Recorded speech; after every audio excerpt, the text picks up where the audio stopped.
Se você quer ganhar dinheiro no futebol, abra sua barraquinha de suco de caju perto dos estádios, que com certeza vai ter muita grana.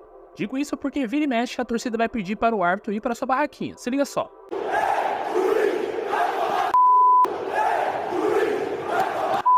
Brincadeiras à parte, muitos desses xingamentos são porque a torcida achou que foi sinalizado errado a marcação dentro de campo. Nem sempre a torcida tem razão, mas tem vezes que os erros são absurdos. Então nesse vídeo, trouxe para você 10 erros graves de arbitragem que se tivesse nosso querido VAR, teria mudado a história da partida. Número 10. Corinthians 1, Palmeiras 0. Primeira fase do Paulistão 2017. Esse aqui ficou na 10ª colocação, pois embora o Corinthians tenha sido prejudicado de alguma forma, ainda assim venceu, mas o juiz, Thiago Duarte Peixoto, foi o grande destaque da partida. Nos acréscimos do primeiro tempo, o atacante Keno, que jogava no Palmeiras, partiu em velocidade, um pouco depois do meio-campo. Ele sofre falta dupla, por trás pelo volante Maicon, puxando sua camisa, e pela frente pelo zagueiro Pablo, dá um carrinho perigoso. Seria um lance clássico para o cartão amarelo, para qualquer um dos dois. Mas Gabriel, que já tinha amarelo e chega perto da confusão após a jogada, levou o segundo e acabou expulso. Thiago chegou a consultar o quarto árbitro, que nitidamente o avisa que Gabriel não participou do lance. O árbitro seguiu com sua convicção, e muitos influenciados pelos gritos de reclamação dos palmeirenses, que pedem cartão para Gabriel, pensando em ficar com um a mais na partida. E foi isso que aconteceu, né? Número 9. Santos 2, Santo André 3. Segundo jogo da final do Campeonato Paulista de 2010. Mesmo com a derrota, o Santos de Neymar e Ganso venceu o Paulistão no Pacaembu. Um lance, porém, é muito reclamado até hoje pelos jogadores do Santo André, que poderiam ter mudado o título de mãos. Aos 17 minutos da etapa inicial, Branquinho recebeu pela esquerda em posição legal e cruzou na cabeça de Rodriguinho, que mandou para o gol.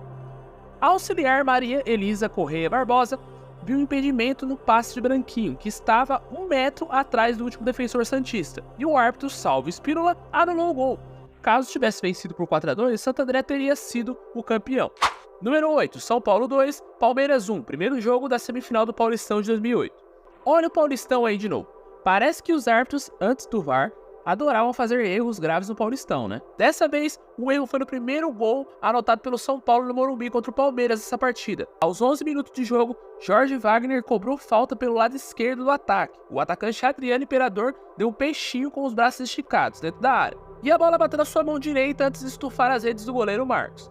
Gol irregular, anotado pelo árbitro Paulo César de Oliveira, que um tempo depois disse que validou o gol porque a mão não foi intencional. Mas a polêmica não acabou por aí, né? Na partida de volta, o Palmeiras venceu o São Paulo por 2-0 com gols de Léo Lima e Valdívia, e se garantiu na decisão do estadual. Só que o jogo ficou marcado pela polêmica do spray de pimenta no vestiário São Paulino. Mas não vamos explicar essa polêmica aqui no vídeo porque é muito longo. Número 7. Botafogo 2, Atlético Mineiro 1. Segundo jogo das quartas de final da Copa do Brasil de 2007. Após o empate de 0-0 na ida no Mineirão, o Botafogo venceu o Atlético Mineiro no Maracanã por 2-1.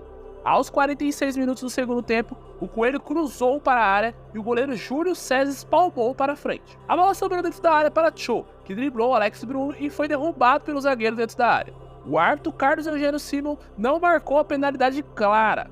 Pouco depois, o jogo terminou e os cariocas se classificaram para as semifinais. Caso o duelo terminasse empatado em 2-2, seria o time mineiro que passaria de fase. Erro gravíssimo da arbitragem essa, hein? Mas se você achou que esse erro foi muito grave, se liga só quando você vê o primeiro da lista. Número 6. Corinthians 1, Internacional 1. 40ª rodada do Campeonato Brasileiro de 2005. Naquela época tinha 40ª rodada, o campeonato tinha mais times, né? Cara, esse aqui, se não for da sua época, não tem como esquecer, né? Foi uma das maiores injustiças de arbitragem do futebol brasileiro. Mas se você não era da época, eu vou resumir aqui rapidinho. O campeonato já era polêmico, pois teve o esquema da máfia do apito, onde o árbitro Edilson Pereira de Carvalho, que ajudava apostadores a acertar placares da partida, cometia alguns erros ali intencional. Porém, ele foi descoberto e o campeonato teve reinício da maioria das partidas, né? E no meio dessa confusão, o título ficou em disputa entre Corinthians e Internacional, que estavam poucos pontos de diferença. Foi aí que no segundo tempo da partida entre as duas equipes, o árbitro catarinense Márcio Rezende de Freitas, em seu jogo de despedida como juiz FIFA, deixou de marcar um pênalti para o time gaúcho e ainda expulsou o Colorado Tinga, entendendo que o meio-campista simulou falta dentro da área. Ele já tinha um amarelo. Aí tomou vermelho, né? Veja bem, a jogada no vídeo é clara. O goleiro Fábio Costa levanta Tinga com um carrinho violento. Tinga não fica em pé porque não consegue, né? A sala do VAR certamente chamaria para rever esse lance se tivesse na época, né? Mas infelizmente não tínhamos o VAR nessa partida. Com o resultado, o Corinthians chegou a 78 pontos contra 75 do Internacional, as 2 rodadas no fim do campeonato, na época disputada por 22 clubes. Os paulistas precisavam de mais 4 pontos para garantir a taça, sem depender do desempenho do rival colorado. E assim foi, né? O Corinthians foi campeão de qualquer jeito. Número 5, Boca Juniors 2, Palmeiras 2. Primeiro jogo da semifinal da Libertadores de 2001. Na partida de ida da semifinal de 2001, o juiz paraguaio Ubaldo Aquino, que a partir desse dia foi conhecido no Brasil como Robaldo Aquino, né, teve uma atuação contestadíssima. O direito à marcação de um pênalti que não existiu para o Boca, que foi convertido por Guilhermo Schelotto. E também ignorou um pênalti, só que este a favor do Palmeiras, né? Após um choque entre o goleiro Cordoba e o volante Fernando. Mesmo tendo sido tocado pelo goleiro, o palmeirense foi advertido com um cartão amarelo por cavar a falta, acredita? E ainda acabou expulso, por discutir com o Barrijo minutos depois. O Verdão foi eliminado nos pênaltis após outro 2-2 no Palestra Itália.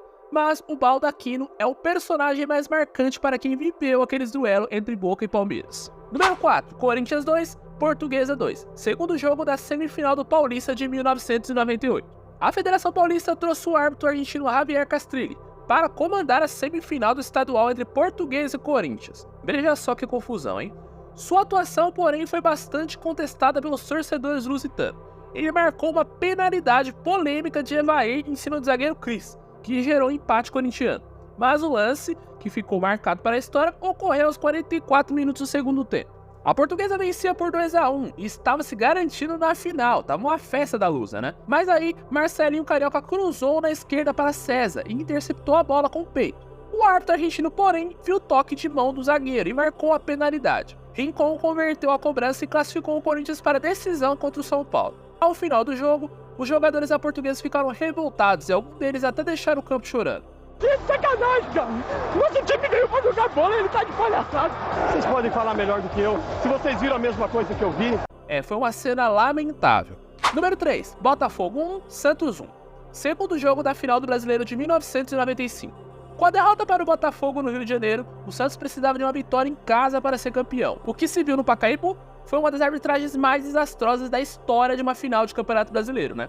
O trio comandado por Márcio Rezende de Freitas conseguiu errar em 3 lances decisivos de gols. Aos 24 minutos do primeiro tempo, Túlio Maravilha abriu o placar para os cariocas, em posição de impedimento. No gol de empate santista, Marquinhos Capixaba dominou a bola com a mão, que sobrou para Marcelo Passos mandar para o fundo das redes. Ou seja, já tínhamos 2 erros aí, né? O gol que deram o título para a equipe da Vila Belmiro, anotado por Camanducaia, foi anulado por impedimento. O atacante, porém, estava a mais de meio metro atrás do botafoguense Leandro Avila na cobrança de Marcelo Passos. Realmente um desastre de arbitragem o jogo inteiro, né?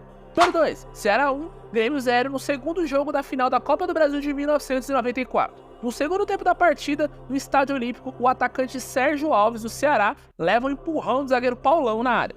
Um pênalti que pela TV ficou claro que não foi anotado pelo árbitro Oscar Roberto Godoy, né? No lance, Sérgio Alves, que já tinha amarelo, peita o juiz e leva cartão amarelo, por seguir reclamando, e acaba expulso. Minutos depois, Godoy expulsa também o zagueiro Vitor Hugo. E com o gol de Nildo, o clube gaúcho, comandado por Felipão, vence por 1-0 e levanta o troféu. E se tivesse VAR nessa época, a história seria bem diferente. Número 1, Palmeiras 4, Corinthians 0. Segundo jogo da final do Paulistão de 1993. Veja só que lambança isso aqui.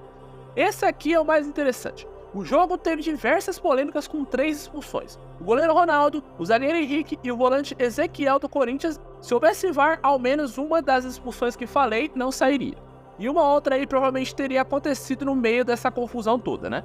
No primeiro tempo, o goleiro Ronaldo saiu da área e fez a falta em Edmundo, que ia em direção ao gol, e foi expulso. No outro lance, no primeiro tempo, porém, Edmundo deixou de ser expulso, mesmo dando uma voadora no corintiano Paulo Sérgio. Sério, cara, ele não foi expulso, você acredita? Oscar Roberto Godoy, árbitro que trabalhou como bandeira naquele jogo, esteve na frente da jogada e, contrariado por não ter sido escalado como juiz na final, fez que não com a cabeça para o juiz que mandou o jogo seguir. Godoy confessaria no futuro em entrevista que viu um lance, mas não sinalizou propositalmente. Você acredita nisso? O cara teve coragem de falar isso. É por essa e outras que, por mais que muita gente não goste, o VAR foi criado para ajudar muitos clubes a não ser mais prejudicados. Mas é claro, tem muita coisa errada ainda acontecendo mesmo com a tecnologia a nosso favor. Então eu vou deixar aqui uma pergunta curiosa para você. Você acredita que os erros cometidos hoje em dia, mesmo com o VAR, é culpa de treinamento da arbitragem ou é culpa da regra aplicada no futebol e que deve ser mudada? Deixa sua opinião nos comentários e não esquece de deixar aquele like no vídeo e compartilhar com seus amigos.